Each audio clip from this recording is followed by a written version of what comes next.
e pelos editores do texto grego do Novo Testamento. Então, essas são as palavras do Dr. Goodspeed. Essa obra aqui também, Dicionário Enciclopédico da Bíblia, da editora Vozes, na página 284, comenta a respeito dessa passagem, né, chamada Coma Joanino, diz o seguinte: esse texto hoje é considerado como não autêntico por praticamente todos os exegetas. São as pessoas que comentam a Bíblia. Na verdade, esse texto ele começou a ser citado, né, em fins do quarto século por um tal de Priscília, que era um líder, né, de uma seita lá na Espanha. E depois teve todo esse desenrolar, né? Só que conforme as pessoas foram aprendendo mais, esse texto foi desaparecendo. E hoje, inclusive, se você acessar, por exemplo, o site do Vaticano e ver a Nova Vulgata, esse texto já não aparece na Nova Vulgata. Só que, infelizmente, na tradução mais usada no Brasil, que é a versão Almeida, ainda essas palavras se encontram. É interessante, Rogério, como diz aqui no céu, o Pai, a Palavra, o Espírito Santo, e esses três são um, e três são os que testificam na terra. As palavras realmente não aparecem nos originais, né? Não aparecem conforme podemos atestar. Interessante, muito interessante.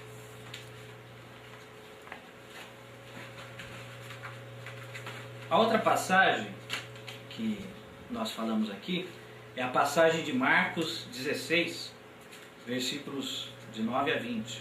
Né? Citando aqui essa obra, Novo Testamento Interlinear, grego e espanhol, de Francisco Lacueva, ele tem uma nota sobre esses versículos, né, chamados de conclusão longa de Marcos, que é a seguinte: é necessário advertir que desde este versículo até o final, toda a porção falta nos manuscritos mais fidedignos. Então, não se encontra nos manuscritos mais fidedignos do grego original. Citando Goodspeed novamente, a mesma obra, Novo Testamento Paralelo, ele também fala sobre esses versículos. A conclusão curta se liga muito melhor com Marcos 16:8 do que a longa, mas nenhuma delas pode ser considerada como parte original do Evangelho de Marcos. Temos mais obras também que falam sobre isso. Citando novamente o Novo Testamento Trilingüe, ele também tem uma nota bem significativa a respeito desse texto de Marcos 16. A nota do grego diz assim: o trecho de Marcos 16, 9 e 20 não faz parte do texto original de Marcos. Além de estar ausente dos manuscritos mais antigos, o texto aparece de formas diferentes em vários manuscritos. Então, são palavras que não fazem parte do texto original, do texto grego genuíno. Uma outra obra também é um dicionário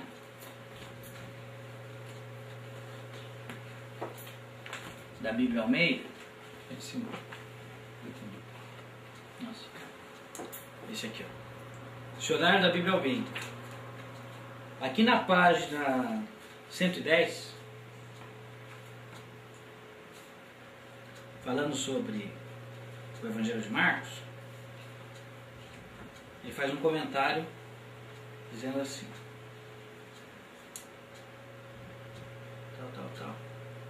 o trecho final, Marcos 16, 9 e 20, não faz parte do texto original grego. Então, essa obra, o próprio dicionário da Bíblia Almeida, admite isso, né?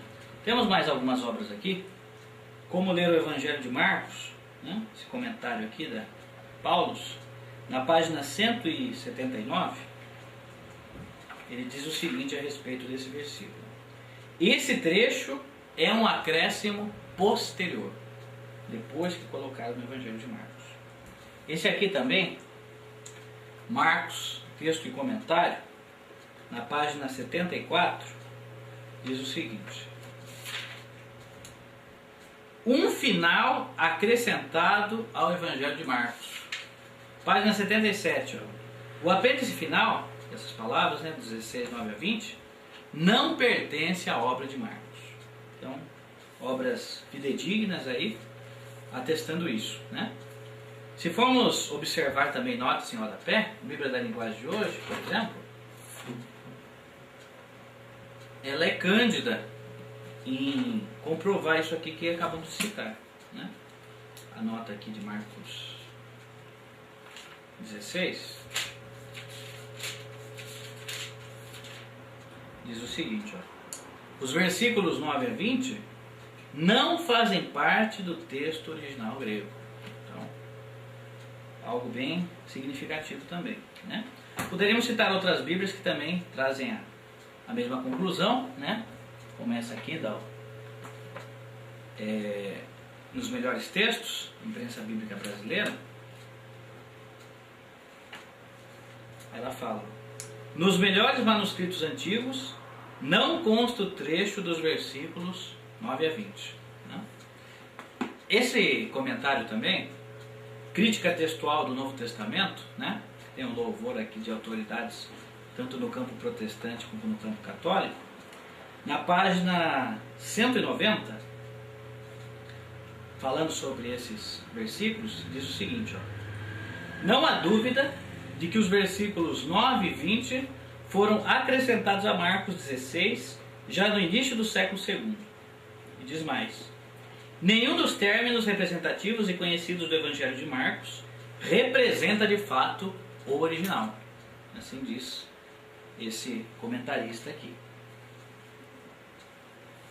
Bem, há mais uma obra que também tece um comentário semelhante, que é Variantes Textuais do Novo Testamento, né? Porque se nós formos notar, Pedro, já percebeu que aparece no texto grego, às vezes, entre colchetes, essas palavras? Colchetes duplos? Isso que eu queria saber. Por que se coloca colchetes duplo? Muito bem, essa obra aqui explica isso. Na página 103, ela diz assim, sobre esse texto de Marcos, né?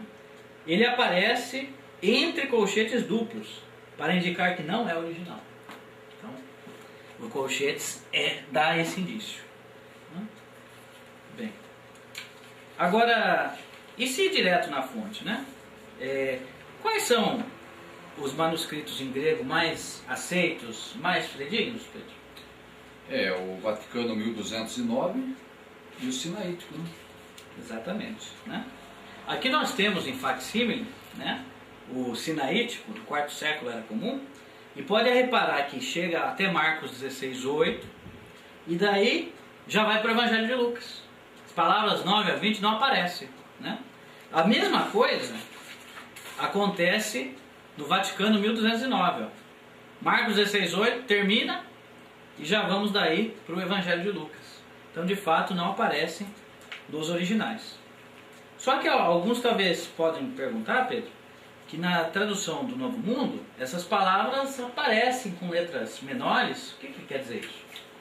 Bem, na verdade, a tradução do Novo Mundo, como já foi citada, ela é muito honesta, é muito coerente. Então, ela dá uma explicação ali para o leitor. Basta ver lá os detalhes dessa citação com letras minúsculas. Então, ali ela coloca alguns manuscritos que inseriram essa passagem acrescentada e cita também os dois manuscritos mais antigos que omitiram, que foi o que você citou. Então, até nisso, a tradução do Novo Mundo ela é coerente, porque ela dá uma satisfação ao leitor, basta que o leitor queira pesquisar. Exatamente. Um outro texto também que nós podemos mencionar é aquela passagem de João 7:53 a 8:11, né? Mulher adúltera, o pessoal cita, atire a primeira pedra. Vamos também citar sobre isso. Novamente, esse crítica textual do Novo Testamento, aqui na página 201, ele fala o seguinte a respeito dessa passagem, né?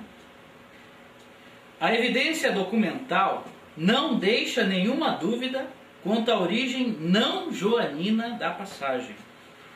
Quanto aos manuscritos gregos, percebe-se que ela está ausente dos melhores e mais antigos manuscritos conhecidos, que no caso são os códices sinaítico e o Vaticano. Fala mais ainda. Diz também que é impossível assegurar que essa seção seja parte autêntica do Evangelho de João. E ainda menciona que os editores do Novo Testamento grego descrevem a evidência de que essa passagem não pertence ao Evangelho de João como esmagadora.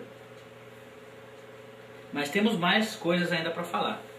Esse comentário aqui do Metzger, já citado, aqui na página 189, ele diz a respeito dessa passagem. Essa passagem não se encontra nos melhores e mais antigos manuscritos. Essas variantes textuais aqui do Novo Testamento tem uma opinião similar. Aqui na página 184 diz o seguinte: a maioria dos exegetas e comentaristas bíblicos reconhece que a perícope, como é chamado esse termo, não faz parte do texto original de João. Se nós formos ver notas, né, nas diversas traduções da Bíblia também, né, podemos citar aqui com os melhores textos, daí eu já vou citar também a Bíblia na linguagem de hoje, diz o seguinte, né, na maior parte dos manuscritos antigos não consta esse trecho de João 7,53 até 8,11. Acho que é o caso também aqui da Bíblia na linguagem de hoje, né? Comentando também, diz assim, ó, os versículos 1 a 11 de João 8 não fazem parte do texto original grego. Esse aqui, que é o Novo Testamento trilíngue, ele também, na parte grega, coloca nos colchetes duplo, que significa que foi acrescentado, né? Não faz parte do original, só que tem uma nota. Tem uma nota que diz assim: o trecho de 7,53 a 8,11 não está nos manuscritos mais antigos. É geralmente aceito que o trecho não é material joanino, ou seja, não faz parte do Evangelho de João. Outras passagens aqui também, esse aqui, por exemplo, outro comentário, Como Ler o Evangelho de João, da editora Paulus, página 89, ele diz o seguinte a respeito dessa passagem. De acordo com a maioria dos estudiosos, João 8, 1 a 11 é um episódio que existia à parte. Só mais tarde teria sido anexado ao Evangelho de João. Também outras obras, essa aqui, por exemplo, da Edições Paulinas, Interpretação do Quarto Evangelho, na página 214, fala assim, ó, João 7, 53 a 8, 11, não faz parte do texto original do Quarto Evangelho. Também na página 456, ó, a perícope da adúltera é omitida por não ser parte do texto original desse Evangelho. Temos aqui também uma outra obra que fala sobre isso, Comentário ao Evangelho de João, da Vozes, aqui na página 140, diz assim, ó, sobre João, esse trecho. Não faz parte do plano original do Quarto Evangelho, como se demonstra pelo fato de que os antigos códices e manuscritos gregos não o contêm. Então, mais evidências aí sobre isso. Esse aqui também, ó, Evangelho de João e Epístolas, Edições Paulinas, de Raymond E. Brown, aqui na página 76, fala o seguinte, o episódio da adúltera. Esse episódio falta nos melhores manuscritos gregos. E novamente, recorrendo ao Sinaítico e o Vaticano, são os mais aceitos, se a gente for ver, ó, de João 7,52, já pula para João 8,12, quando Jesus fala que é a luz do mundo, né? Isso ocorre tanto aqui no Vaticano, nesse facsímile, como no Sinaítico, né? João 7,52 já vai direto para João 8,12. Então, novamente, comprovando nesse respeito, né? E eu vou citar também esse periódico, famoso aqui no Brasil, que é a revista Galileu. A revista Galileu, na sua edição de outubro de 2006, comentando a respeito, né, de algumas passagens, como de João 8 ou aquela de Marcos 16, fala assim sobre isso. Será que essas passagens, né, não estavam incluídas no original? Olha a opinião de alguém aqui, ó. Está correto. É uma narrativa cuja atestação é posterior à do Evangelho. O mesmo acontece com o final do Evangelho de Marcos. Só podemos considerar até Marcos 16,8. O resto é acréscimo. Quem que disse isso? Isso aqui é a opinião de Paulo Nogueira, professor de pós-graduação em Ciência da Religião da Universidade Metodista de São Bernardo do Campo, São Paulo. Então, realmente, a evidência é que esse trecho também não faz parte do Novo Testamento. É interessante, Rogério, porque o que dá a entender aí é que eles acrescentaram algo, uma passagem apócrifa. Quer dizer, não é autêntica, é falsa, não existe. Exatamente. Né? Agora, interessante que eu achei nas suas explanações, Rogério, é que você dissecou aí o texto de 1 João, capítulo 7, ou melhor, 1 João, capítulo 5, dos versículos 7 a 8, onde você destacou lá as passagens, os textos espúrios, né? Não existe. E também de Marcos 16. E o triste, né? Que pessoas sinceras, pessoas que são realmente tementes a Deus, acreditam nesses versículos e até formam doutrinas em cima dele, né? Então acho que a pessoa sincera que assistir esse DVD, ela vai repensar essas passagens. E tenho certeza que na próxima vez ela vai dar mais atenção também na questão da leitura da tradução do Novo Mundo. Agora tem um texto, Rogério, que eu gostaria que você explicasse para nós, que também é muito usado e também a tradução do Novo Mundo recebe muitas críticas em referência a esse versículo, que é o de João capítulo 1, versículo 1. O que você tem a nos mostrar com respeito a esse versículo, Rogério? Poderia ler esse versículo na Almeida? Pois não.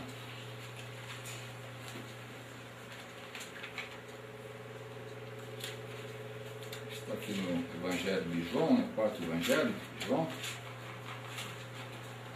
capítulo 1, versículo 1.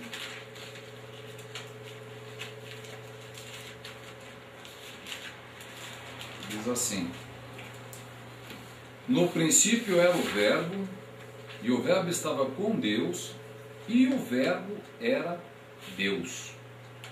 Muito bem. Na tradução do mundo está diferente. Poderia ler também? Pois não. Por favor. Então, aqui eu vou ler como está na tradução do Novo Mundo, que se torna alvo de muitas críticas das pessoas. Então, na tradução do Novo Mundo, esse texto está assim: no princípio era a palavra, e a palavra estava com o Deus, e a palavra era um Deus. A palavra um aqui, o arquivo indefinido 1, está entre colchetes, e Deus está com letra minúscula. Exatamente. Então alguns criticam, né, falando que é impossível traduzir como um Deus, né? Vamos citar aqui também comentários, versões nesse respeito, né? Uma que eu gostaria de citar é o Novo Testamento Interlinear, do Valdir Carvalho Luz. Ele dá uma chamada leitura alternativa nesse texto de João 1, né? Essa leitura alternativa diz o seguinte, ó: no princípio a palavra já existia, e a palavra estava junto a Deus, e a palavra era divina. Usa essa expressão aqui. Temos mais, né? O Goodspeed, que foi citado, ele fez um Novo Testamento, chama-se Uma Tradução Americana, né? Essa versão, ela verte o texto da seguinte maneira: no princípio a palavra existia, a palavra estava com Deus e a palavra era divina, né? Usa o mesmo termo que foi usado por Valdir Carvalho Luz. Mas temos outras traduções também, né?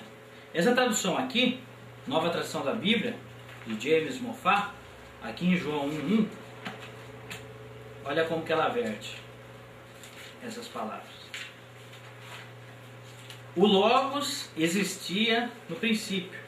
O Logos estava com Deus. O Logos era divino. Podemos citar também de Hugh J. Schofield, né? Uma citação aqui do autêntico Novo Testamento. Diz assim: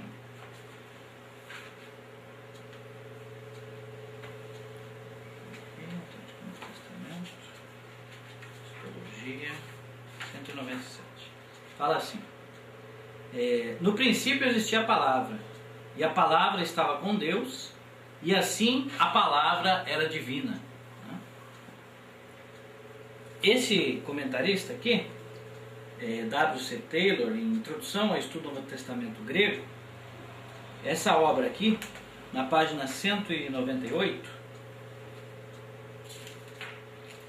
parágrafo 544, né, diz assim: em João 1, Theos en ho logos, tendo o texto em grego, traduzimos: a palavra era a deidade, não Deus era a palavra. Então, a palavra era a deidade.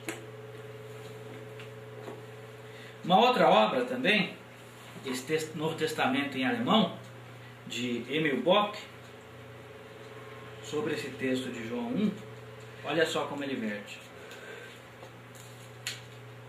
a passagem. E a palavra era um ser divino. Um ser divino. Esse dicionário da Bíblia aqui, feito pelo jesuíta John L. Mackenzie, da editora Paulus, tem um comentário também bem interessante a respeito desse texto. Aqui na página 232, diz assim: João 1 deveria ser rigorosamente traduzido: a palavra estava com o Deus, abre parênteses, igual o Pai, fecha parênteses, e a palavra era um ser divino, diz esse dicionário. Uma outra obra, né? O Novo Testamento, uma versão melhorada, gostaria de citar a data dela, 1808, diz o seguinte: a palavra era um Deus. A palavra era um Deus. Esse Novo Testamento aqui, de James L. Tomanek, usa a palavra similar. A palavra era um Deus. Também. Temos também uma gramática aqui que esclarece essa questão de artigo, né, indefinido e tal. A gramática é essa aqui, gramática do grego do Novo Testamento, da Edições Loyola. Aqui na página 14, diz assim: ó, o grego desconhece o artigo indefinido. Assim, theos, que é a palavra de Deus, né, indica tanto um Deus em geral, como algum Deus não determinado. Então, não é incorreto usar o artigo indefinido. Esse aqui também, Henrique Murático, Língua Grega, na página 19, ele fala sobre algumas observações que se fazem necessárias. Diz assim, ó, número 1. O grego só tem um artigo definido, que é um artigo demonstrativo anafórico, e se usa sempre que há necessidade de definir um nome, isto é, de articular, que é função anafórica. Na medida em que o artigo é um ártron, algo que tem a ideia de juntura, articulação, a ausência do artigo, conforme ocorre em João 1, né, exprime a ausência da articulação. E por isso exprime a indefinição. Então é correto sim usar o artigo indefinido, né? Tem também uma outra obra aqui, que é interessante nesse sentido, ao mencionar essa passagem, né? Esse aqui, ó, o Evangelho de João Mateus, de João Barreto, né? Aqui na página 41, página 51, página 54 e página 879, ele dá uma leitura alternativa também para o texto de João 1, como assim, ó, um Deus era o projeto, né? assim que ele traduz o termo logos. Um Deus, né? Ele traduz o termo theos. Temos uma outra gramática aqui, de James Allen Hewett, no Novo Testamento grego. Ele faz um comentário a respeito disso. Diz assim: numa construção como a de João 1, o sujeito e o predicado, ou seja, a palavra e o Deus com D maiúsculo, não são os mesmos, nem são iguais, idênticos ou algo parecido. E é bom citar também as palavras, né, do Jason Bidan. Ele fez essa obra que comparava as traduções, chama Verdade em Tradução. E falando a respeito dessa controvérsia aí de João 1, olha só o que ele diz. Em grego, quando não se usa o artigo antes de theos, numa frase como a de João 1, os leitores entendem que se quer dizer um Deus, em minúsculo inclusive. O fato de não ter artigo faz com que theos tenha um sentido